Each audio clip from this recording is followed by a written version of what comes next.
NASCAR drivers lose as much as 10 pounds during a race. This is Unimportant. Guaranteed to not change your life. This is the Unimportant Podcast.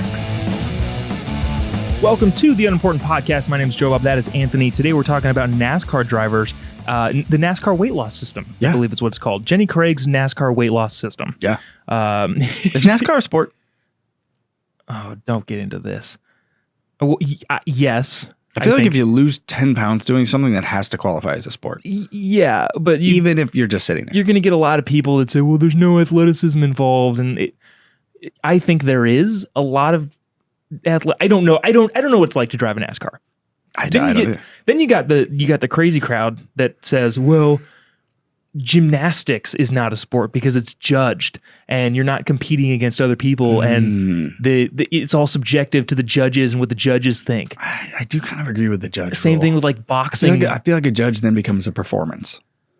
Like, what is the difference I don't know, between... man. I think gymnasts are insanely athletic, and to call their activity not a sport is going to be a tough thing. What about bowling? Bowling, well, that's the thing. It's all up to you. There's a lot of fat guys who are good at bowling.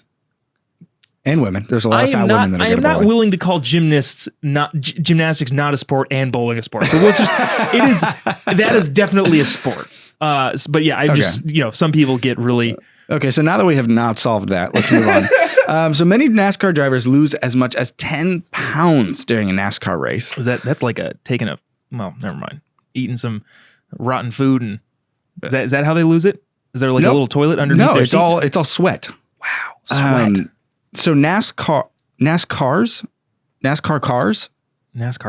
How do you say it? Is it NASCARs? Is that what it is, or is it NASCAR cars? No idea.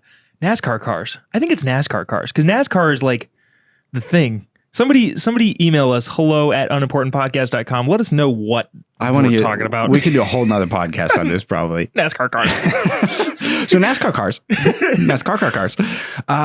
they get really hot on the inside, right? They don't have air conditioning because that adds additional weight and complexity to the cars that they don't want. Is that little window open the entire time? The little screen that they have? Yeah, they don't have side windows.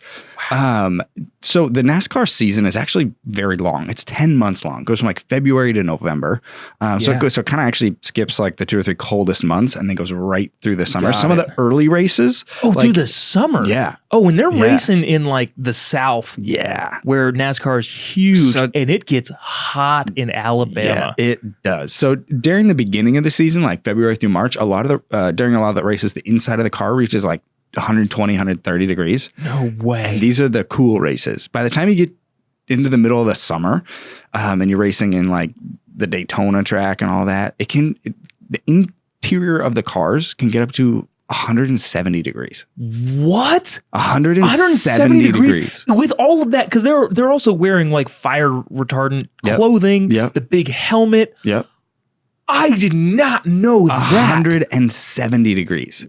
That's insane. So that's like a sauna. You're sitting in a sauna, fully like in it's like sitting in a crock pot. Yeah, you're getting literally. Yeah. So what they do, so they've got these tubes that hook into the back of their helmet and into their suits that blow air into them. Is it cold air conditioned air? It's just air. It's just air coming off the front of the car, which is a little cooler and helps cool them down. They say about 10 to 15 degrees. Okay, 6. So it's only 150. Yeah. So, and they typically drink like between 80 and 150 ounces of water during the race. What if you have to pee? Is that like, because I know if you sweat. I think you're just going. Yeah. You're just going in the suit? Probably. Okay, so hold on. Another topic. Yeah. Somewhat related. Why is it that sometimes you are very thirsty and also really have to pee? Does that ever happen to you? There's this. Yeah. Yes, it does. Why? I don't know. Why can't we figure this out? I think you can solve both in one thing if you're not grossed out by just lie on your back. Anyways, this is so unimportant. Thanks for listening to the Unimportant Podcast. If you liked our show, subscribe today or don't. You're an adult. You can make your own decision.